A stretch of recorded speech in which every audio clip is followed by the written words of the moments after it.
Greetings, urban farmers, gardeners, and healthy food visionaries. Farmer Greg here, and welcome to the 437th episode of the Urban Farm Podcast, where every day we work together to educate and inspire you to become part of your food revolution.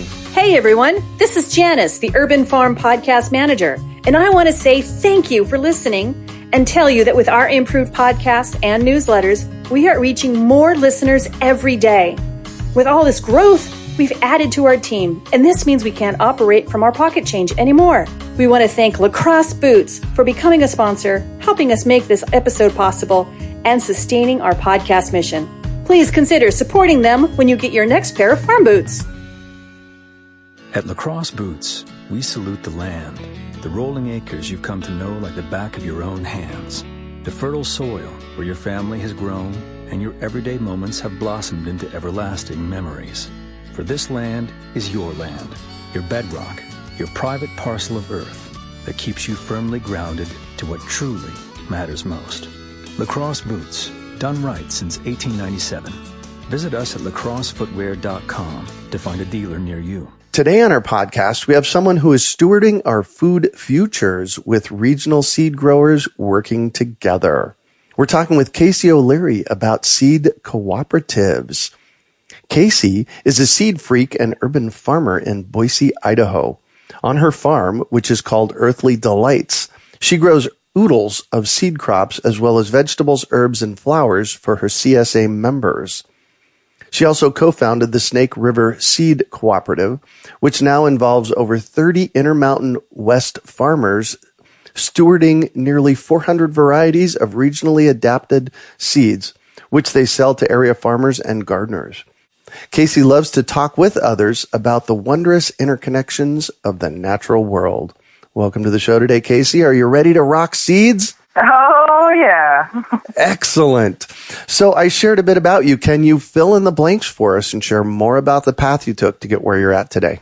Sure, yeah. So this would be my 15th year farming. I've been farming in Boise all that time. And I didn't grow up farming. I got into it actually through environmental activism. And, part of that process of environmental activism is someone else is doing these really horrible things, and then you're spending your time and energy trying to shut them down. At some point, especially in Idaho, we have I have a very different set of political beliefs than the vast majority of the leadership in Idaho. And so I just always felt like I was kind of beating my head against a brick wall. And at some point, I just had this thought, I want to turn and run as fast as I can go in the direction that I think that we should head, and then let someone else waste their energy trying to shut me down, Mm-hmm. And so, and I think I had gotten into food, as this very powerful, visceral, everyday thing that we do, and that the enormous environmental impacts that it can have, that the choices we make with food can have. And so, so I started a farm with another person on just a vacant lot near my house. We asked the landowner for permission to use it, and then from there kind of spread out into a few different plots, used bikes to move ourselves and our farm implements and produce and stuff all over the city for quite a few years there. For the first few years, we didn't use any equipment. We were really proud of that. We didn't use fossil fuels, or we tried not to. We used shovels and double dug a lot of stuff. But the nature of urban farming, you lose plots of land also. And I've never owned a farm plot of land, so I've had to move a lot in the 15 years that I farmed. The last 5 years, I've been at the same property, which has been really great. But prior to that, I think I had farmed at 9 different pieces of land. Usually most of them concurrently, I'll do 2 or 3 plots every year. And so, there's a lot of heartache and loss and with losing those plots. And there's just a lot of, as your listeners know, being urban people or urban farmers, there's just so much challenge to that specific thing. Through all that, I got into saving seeds pretty quickly through visiting another farm in Canada called ALM Farm, Mary Alice Johnson, her farm in Sook, BC. I went there as a woofer for just a few days with a friend. And it was really inspiring to see that she was doing essentially what I was doing, vegetable farming, but she also had she was producing seed too, and it was so interesting just to see her. It was magical. The flowers, all these vegetables that we tend to think of as just, like a radish, for example, you pull it out and that's it. And you eat it, you grow it, you pull it out and eat it. But if you leave it in the ground, it does all these crazy things en route to making it seeds. And I really just fell in love with that. And so I started pretty small with saving seeds just off of a few things. And then over time, fell more and more and more in love with that. And now it's a huge portion of my business. Now it's well over 50% of my income on my farm comes from seeds. Is growing and selling seeds. Yeah. Mm-hmm. Wow. And it's really so easy to grow seeds. I know every year here at the Urban Farm, I always let a few of everything go to seed. There's a lot of value. Urban farmers are uniquely positioned to do some things with seed saving. There are definitely a lot of challenges also. We're growing, for a CSA, we do a CSA, and, so for example, cucumbers, I would feel really weird giving my CSA members only one kind of cucumber, all season long. And so because cucumbers cross-pollinate, it's really hard for me to do a seed crop of cucumbers seeds because I want to be growing many different kinds of cucumbers for my CSA, and those plants will easily cross-pollinate in the field because of bees. Right. And then my seed crop, I can't say, oh, these are Market More cucumber seeds. They might be, they might have a Market More mom, but they might have like a lemon cucumber dad or something like that. And so, the gardeners who buy my seeds and plant them wouldn't necessarily be getting what I was telling them they were getting, which isn't good. So there's some challenges like that I see to urban seed saving, but there's a lot of opportunity there too. Like the biggest example I usually use is corn. A lot of people are nervous about GMOs, and corn is one of the most common things that people are nervous about in terms of genetic modification. And right. We're in a very good space as urban farmers to steward non-GMO corn because, corn's wind pollinated. So if you're in the rural Midwest, where the wind is blowing and there's, tons and tons of open acreage where you've got lots and lots and lots of corn, GM corn, all over the place, it's really hard to not have your own seed crop get contaminated. But if you're in a city, we have all of these walls and fences and buildings and trees and all this stuff that makes it a lot harder for wind-borne pollen to blow all over the place, And so, and plus, usually when we're in cities, we're not really near conventionally grown or genetically modified corn. Exactly. And so, we're in a really unique position to help steward these corn varieties too that are, at risk of genetic cross-contamination from GE crops. And so there's some great things about being an urban seed saver, and then there's of course some challenges depending on what your neighbors are growing and right. All that stuff. The cross-pollination can be a real issue. So you mentioned a couple of terms that I just want to have you define real quickly for us, for our listeners that are new and aren't familiar with them. You said woofer. Can you tell me what a woofer is? I know. Oh yeah, sorry, yeah. Willing workers on. What is it? Willing workers on organic farms, or something like that. It's a program where you can go and volunteer on a farm, and often in exchange for room and board. And I haven't done a ton of it. Unfortunately, it's one of the things that I do have some regrets about. I just started my farm out the gate, learning how to do it very well, but that was one of the few opportunities I did have pretty early in my farming career to just go. I was just visiting a friend for a few days, and she wanted to do that as an activity, and so we did that. But there's people who wolf all over the world doing, for months at a time learning. I have a friend who just finished a stint working on a blueberry farm in New Zealand, I think. Oh, nice. So if you're interested in learning more about woofing, just Google WWOOF, and there's all kinds of stuff all over the world that'll show up. So the other term that I want you to define for our listeners is CSA. Oh, yeah. Community supported agriculture is it's a model where people pay up front for a share of the harvest, and then you harvest whatever you have on your farm for that week, and you dole it out among the members. I love that model. I've tried all of the things in marketing my produce. I've sold at farmers market, and I've sold to restaurants, and I've sold to, grocery stores and things like that. And for me, CSA is the best model. It's the only thing I do anymore to market my vegetables, because for a lot of reasons. I mean, I do a lot of mentoring of young farmers and new farmers, and I always encourage them to sort of look at how their personality, what kind of personality they have, and how that will interface with their marketing channels. Yes. So for me, for one, I'm a saver. That's my personality type is I save. I don't like to waste things. So it's really stressful for me to take produce to farmer's market where, I harvest it and then I don't know if someone's going to buy it or not. Mm-hmm. And then afterwards, I don't know what to do with it once I have it all left over. And so I really don't like that. It really makes me very, very uncomfortable. So I really love CSA because I know exactly what I'm harvesting. If I have 45 people coming to pick up an eggplant, I know I need to pick 45 eggplants. Yeah, exactly. And I won't pick any more than that, and that makes me feel a lot better knowing I'm not going to waste a lot. Plus, the other thing that's the value of CSA is that it teaches people how to eat in various seasons of the year. So, yes. Part of our challenge, I didn't grow up eating any of this food either. I mean, I thought it was absolutely disgusting. I joined a CSA first before I started my own farm. I joined one because I was trying to, save the world or whatever. And, and it was like horrible. I hated it. I got a bunch of greens I didn't know what to do with. I thought they were disgusting. I didn't know how to cook them. It was really stressful. And so I have a real soft spot in my heart for that. All these folks who have joined my CSA, a lot of them have been terrified like I was at learning how to eat all this food and eat all these vegetables and incorporate all these vegetables into their lives every week and their diet and everything. It's hard. And they help each other. Now we kind of have this food culture built around us that, after I've been doing it for so long, I have members who have been with me for, 10 years or more.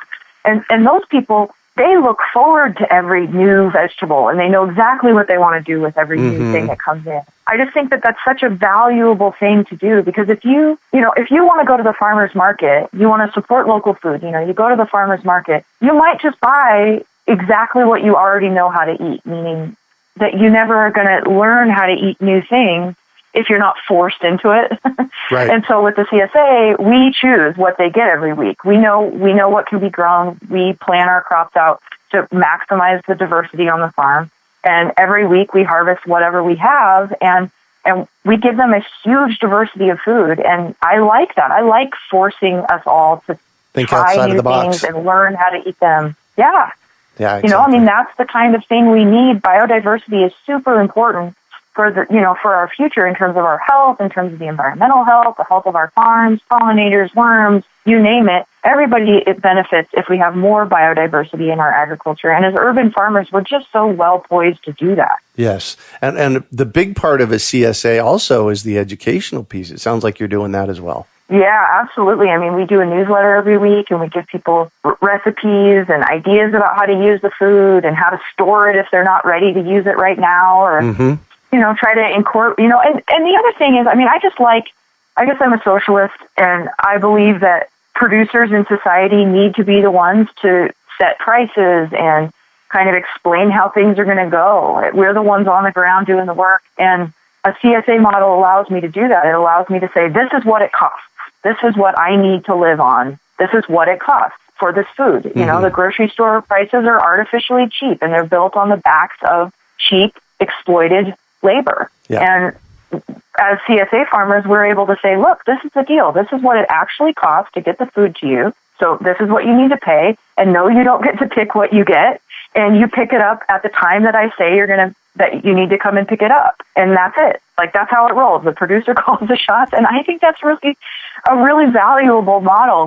We strive in all the projects I've been involved in have been designed for that producer-driven model. That's how we run the seed co-op as well, is with this idea that the producers set the prices for the seed. The person doing the work is the best poised to determine what it needs to cost. Well, that gives us as farmers, because I do a certain amount of seed production as well, it gives us, it empowers us. I see that as empowering. Yeah. I mean, so much of our modern society seeks to demoralize producers and keep us down. And, somehow we think that the manager is superior to the person doing the work, or the person trading on Wall Street with money that isn't even doing anything productive somehow deserves to be rich, whereas the people that are on the ground every day doing the work that keeps us fed and healthy are, they don't deserve dignity or respect or a living wage or whatever. And this just flips, the CSA model has the potential to just flip that right on top of its head and say, no, gotta love the producers decide. Yeah, gotta love that. And so you mentioned the seed cooperative. Let's talk about that. What is your seed cooperative? What's the model look like? Yeah, so initially it was just me selling my own seeds to, I'd grow all my seeds, I'd put them in packets. I hand sewed my packets for a few years, just a complete mess. But over the years, as I got a little bit bigger, and I would just take my own seeds from my farm, put them in packets, and then put them on shelves in local garden centers and retail nurseries and stuff, and food co-ops and things. And then over time, I started to realize that, for one, people were really starting to rely on my seeds. They looked forward to using them and wanted to use them over buying seeds from the store or whatever, from a faraway seed company. Right. And that was a lot of pressure to be like, oh my gosh, well, if I have a crop failure on something and all these people are relying on it, it made me feel really nervous. And the other thing is I just have this desire to cooperate with other farmers. So much of the local farming culture, just like anything, can be really competitive, It's like, who gets the contract to sell the peppers to the co-op, or, right. Who gets the contract, or, who's at farmer's market has the first tomatoes and who's going to make the most money or sell their stuff at farmer's market or whatever. And at this time of the year, so this is March, we're recording this, this is the time when all the CSA members are or the CSA farmers are looking at each other going, how many members do you have right now?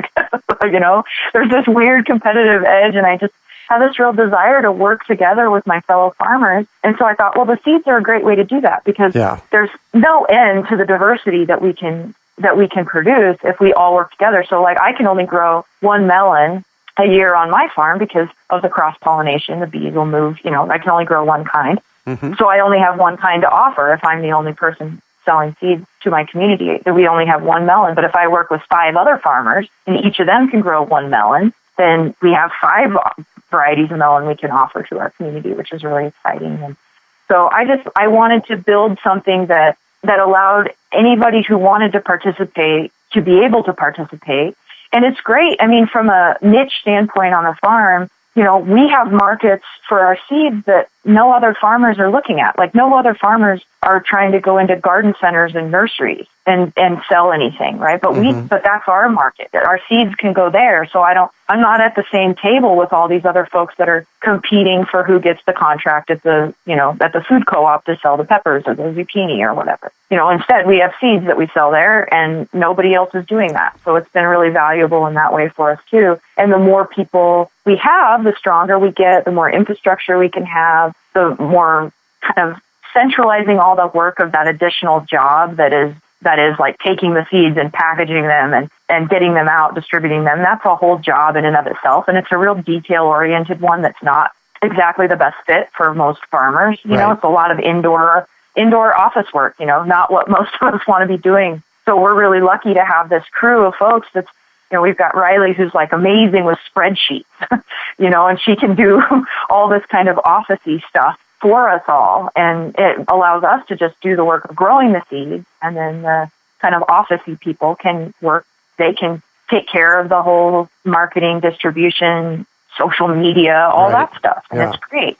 So you have individual farmers growing seeds, and say I'm at the urban farm, I raise 5 pounds of cowpeas here, and I contribute it to the co-op. Then you have a crew of people that package them and do all the packaging and marketing and everything like that. Yeah, exactly. But for you at the urban farm, we personally wouldn't buy seeds from you only because you're not in our bioregion. So we have a very clearly defined bioregion that we work with, and we only buy seeds from farmers that are in that area.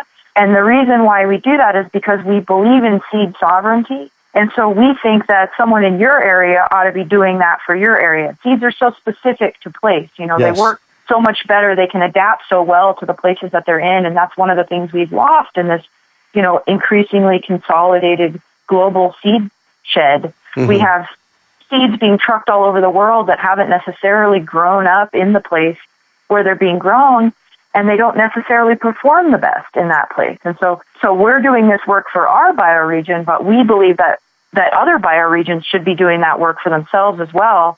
But yes, I mean, assuming you were in our Intermountain West bioregion, we would buy your seeds from you. You would tell us the price that you thought you needed for them. We at this point, we have a little bit of a list of prices that we work with that we could say, hey, this is what other growers who grow cowpeas have said that they need. And so how does that feel to you? And then, you do the work the year, you grow them all out and you decide, yeah, that price feels fair for the amount of work that I did. And then we pay you for your seeds, and then we take your seeds and we put them into packets, we put them on our web store, we sell them at the retail nurseries that we work with around the Intermountain West, and then you just get a big fat check in the middle of the winter when you don't have any other income from your produce usually. Nice. So it's a really nice, so it's a nice thing for farmers. Like our farmers are getting paid like right now. They have been since January. We basically between like January and March, we try to get everybody paid for the crops from the previous year. And most people don't have a lot of other farm income coming in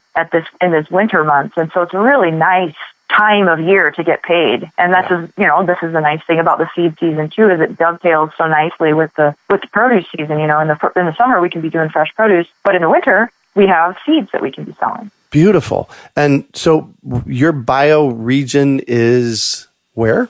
So we consider our bioregion to be, we call it the Intermountain West. We are based in Boise, Idaho, and we consider basically Idaho, we even though there's a lot of different bioregions within the state of Idaho, we use the borders of the state of Idaho in their entirety. We say all of Idaho is in our bioregion. And then we also include parts of the states that surround Idaho. So like northern Utah is really similar to southern Idaho. Eastern Oregon is really similar to southern Idaho. So we do work a little bit across state lines. Obviously, bioregions aren't necessarily following state borders. Right. But so we consider it to be all of Idaho, eastern Washington, eastern Oregon, northern Nevada, northern Utah, western Montana, western Wyoming. That's our bioregion. Perfect. And you also mentioned seed sovereignty. Tell me a little bit about that. Well, I think the idea is that communities should be able to have control over their food sources. And of course, the seeds are the building blocks of food. So if we don't have local seeds, we don't have local food systems. And all of this work that's been done on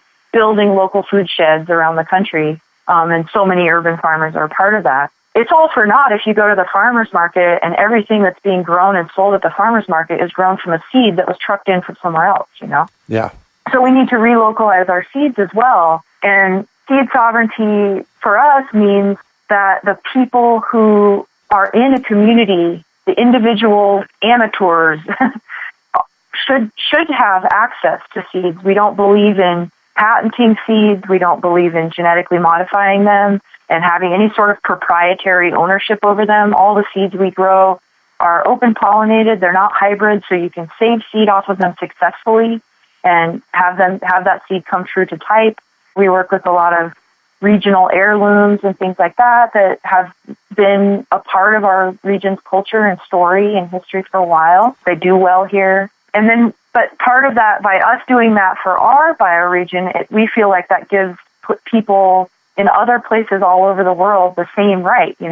Part of, I've learned a lot of from people like Vandana Shiva who talk about, what's happening in India with the Green Revolution and this pushing of these, Western corporate-owned hybrid and or genetically modified seeds that are being forced onto farmers in that region that don't work as well as their own seeds, and they cost money, whereas the other ones didn't. And, we believe that, like, people in India, farmers in India have every bit as much of a right to their own seed sovereignty as we have here. And by us learning to take care of ourselves, we kind of bring that home, and we try to support the work that people are doing all over the world to bring that home for themselves too, because we see the common threat as these massive multinational chemical companies that now control over 75% of the world's seed.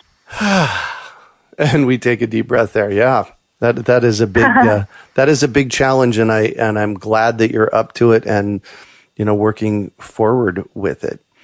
So I do have one more question for you about Snake River.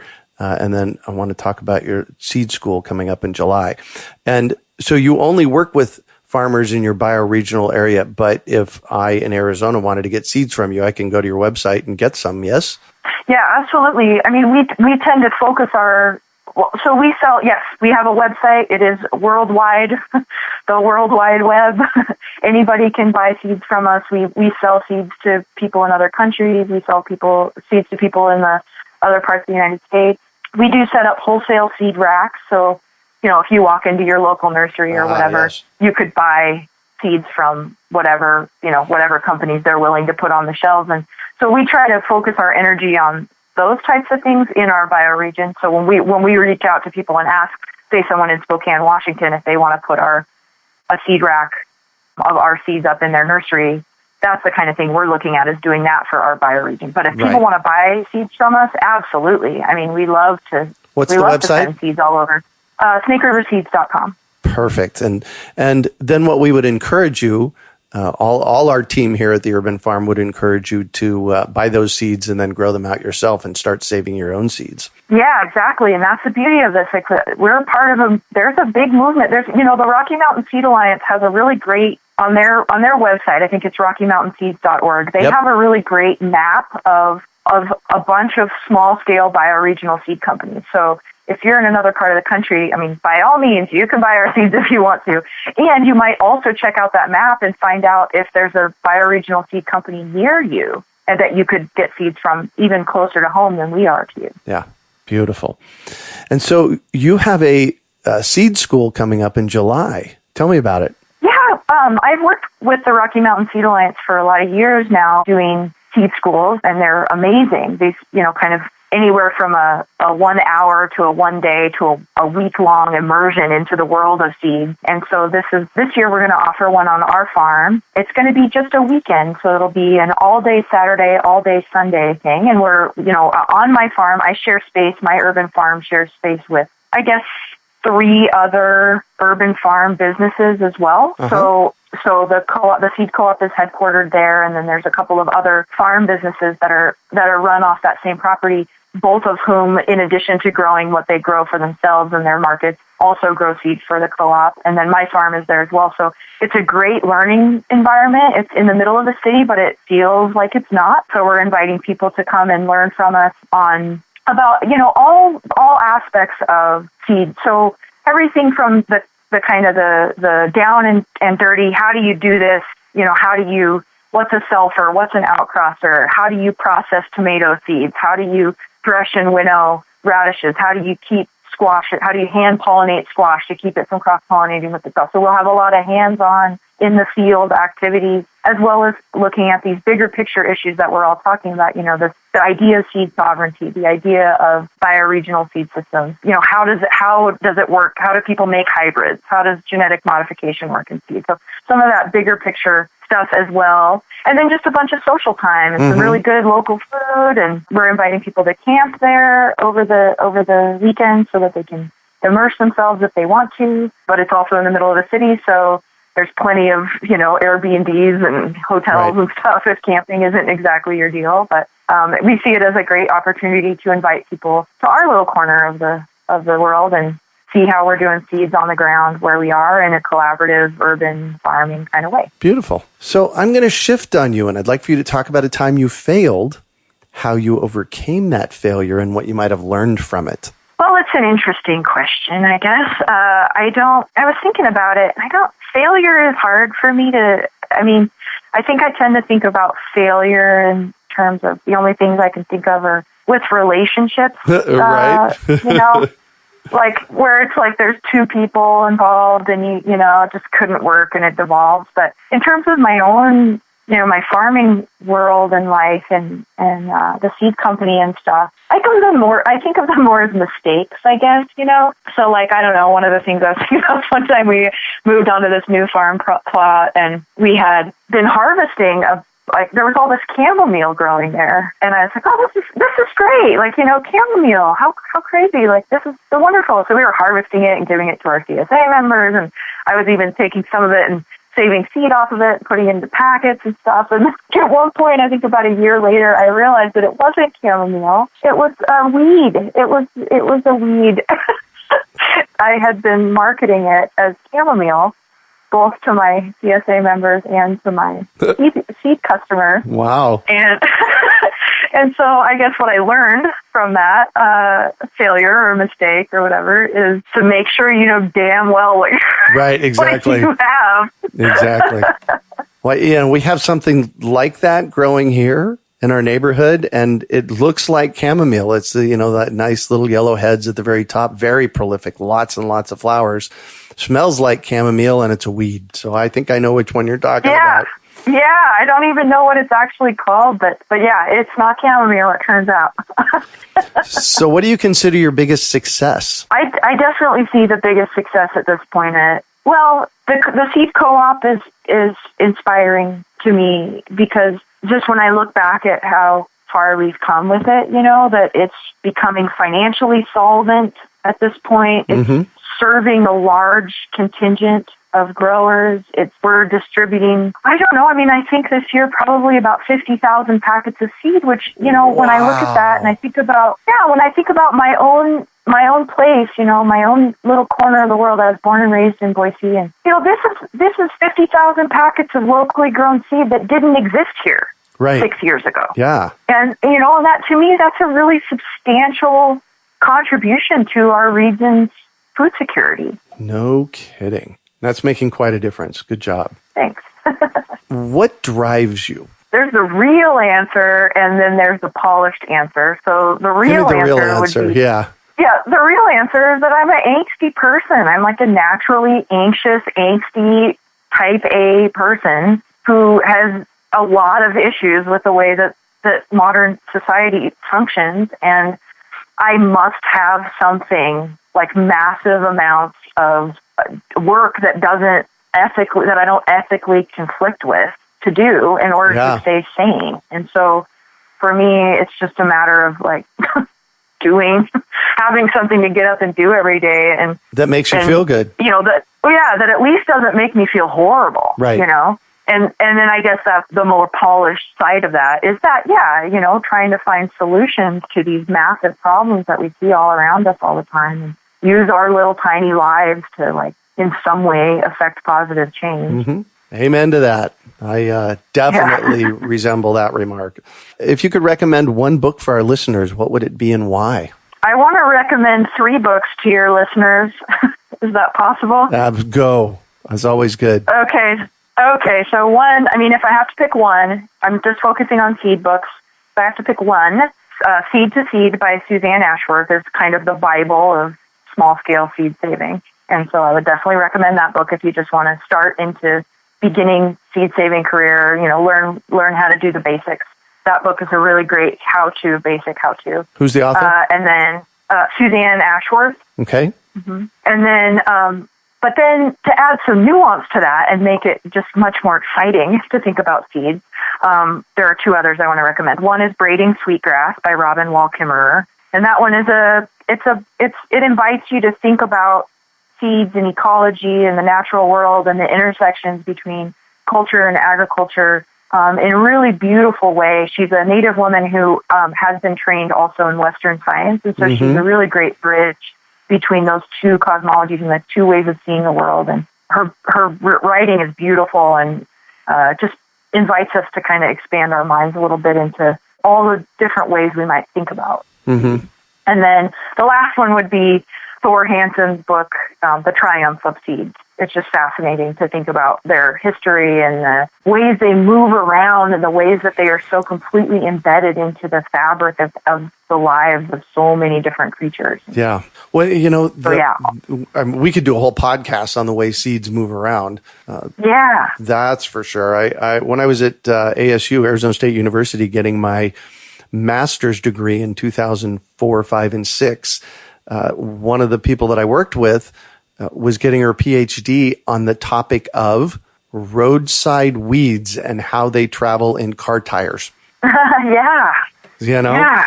So it's amazing. It's absolutely amazing. Well, and you think about the humans in the way that human beings have moved seeds all over the world, basically seeds have allowed us to not only stay put and develop agricultures, but they've also allowed us to move and take agricultures with us where we go. Yeah. So what one final piece of advice do you have for our listeners? Definitely to grow some seed. Let something that you are interested, like if you grow carrots in your garden and you have never let a carrot stay in the garden over the winter and then the next spring flower and make its seeds, you should do that. Yes. Because it's so fascinating to watch the way that these things change. And so just saving seed off of one thing, I mean, I think with anything with our as we think about our projects and how we want to move forward in the world and things, I think that, just those small steps, one foot in front of the other, are really useful, and that it's okay to start small. It's okay to just start with one thing and then do the next thing and then the next thing. We don't have to know all the answers, and we also don't have to know all the rules right away either. Right. Like, it's good to try to just start under the radar, and then as you get bigger and you get more established and stuff, the rule makers will find you. Right. And exactly. then, but by that point you have enough of a foundation under you that you can deal with those rule makers as they arrive, and you can do what you have to do to come into compliance or whatever, as you get big enough to need to do that. But don't let the rules stop you, I guess, to start. We need to be starting, and we can start really small and work into the point where someone notices what we're doing enough to want to enforce the rules on us. Or take notice and want to copy us. That's even better. Yeah, that too. Well, thank you so much for joining us on the show today, Casey. Yeah, thanks for having me. So how can our listeners get a hold of you? There were several, Snake River, Rocky Mountain Seed, and your space. So tell us all three of those. Sure, yeah. So my own farm is called Earthly Delights Farm, and you can find some blogs I write about urban farming and some things like that on that website. It's earthlydelightsfarm.com. Our little Snake River Seed Co-op is snakeriverseeds.com. You can find a good selection of our seeds there, and also a bunch of blog posts and rants and this and that there. And then our kind of what I consider to be our bioregional umbrella organization is Rocky Mountain Seed Alliance. And theirs is RockyMountainSeeds.org. And there you can find maps of seed stores all over the country, of seed libraries all over the country, of seed companies all over the country, and get connected into that kind of grassroots seed saving education. Beautiful. And if you're interested in the seed school that we're offering on our farm this summer, the place you go to for the seed school registration and information is to snakeriverseeds.com. snakeriverseeds.com. Beautiful. Yeah. You can also find show notes from today's podcast at urbanfarm.org/Snake River Seeds. We are your urban farming resource. You can find us on iTunes, Google Play, Stitcher, iHeartRadio, and everywhere podcasts are found. Also visit urbanfarm.org to find articles, webinars, courses, and more. Well, that's it for today. Thanks for joining us on the Urban Farm Podcast. At Lacrosse Boots, we salute the land. The rolling acres you've come to know like the back of your own hands. The fertile soil where your family has grown and your everyday moments have blossomed into everlasting memories. For this land is your land, your bedrock, your private parcel of earth that keeps you firmly grounded to what truly matters most. For it is the land of bonfires that torch a night sky, the land of dirt-flinging afternoons that wash away everything but the here and the now. The land where you plant seeds of strength and promise, of faith and togetherness. And so, with rubber on foot and pride in soul, you work the land, you play the land, proudly honoring the timeless agreement that by always nurturing the land, it will forever return the favor. Lacrosse Boots, done right since 1897. Visit us at lacrossefootwear.com to find a dealer near you.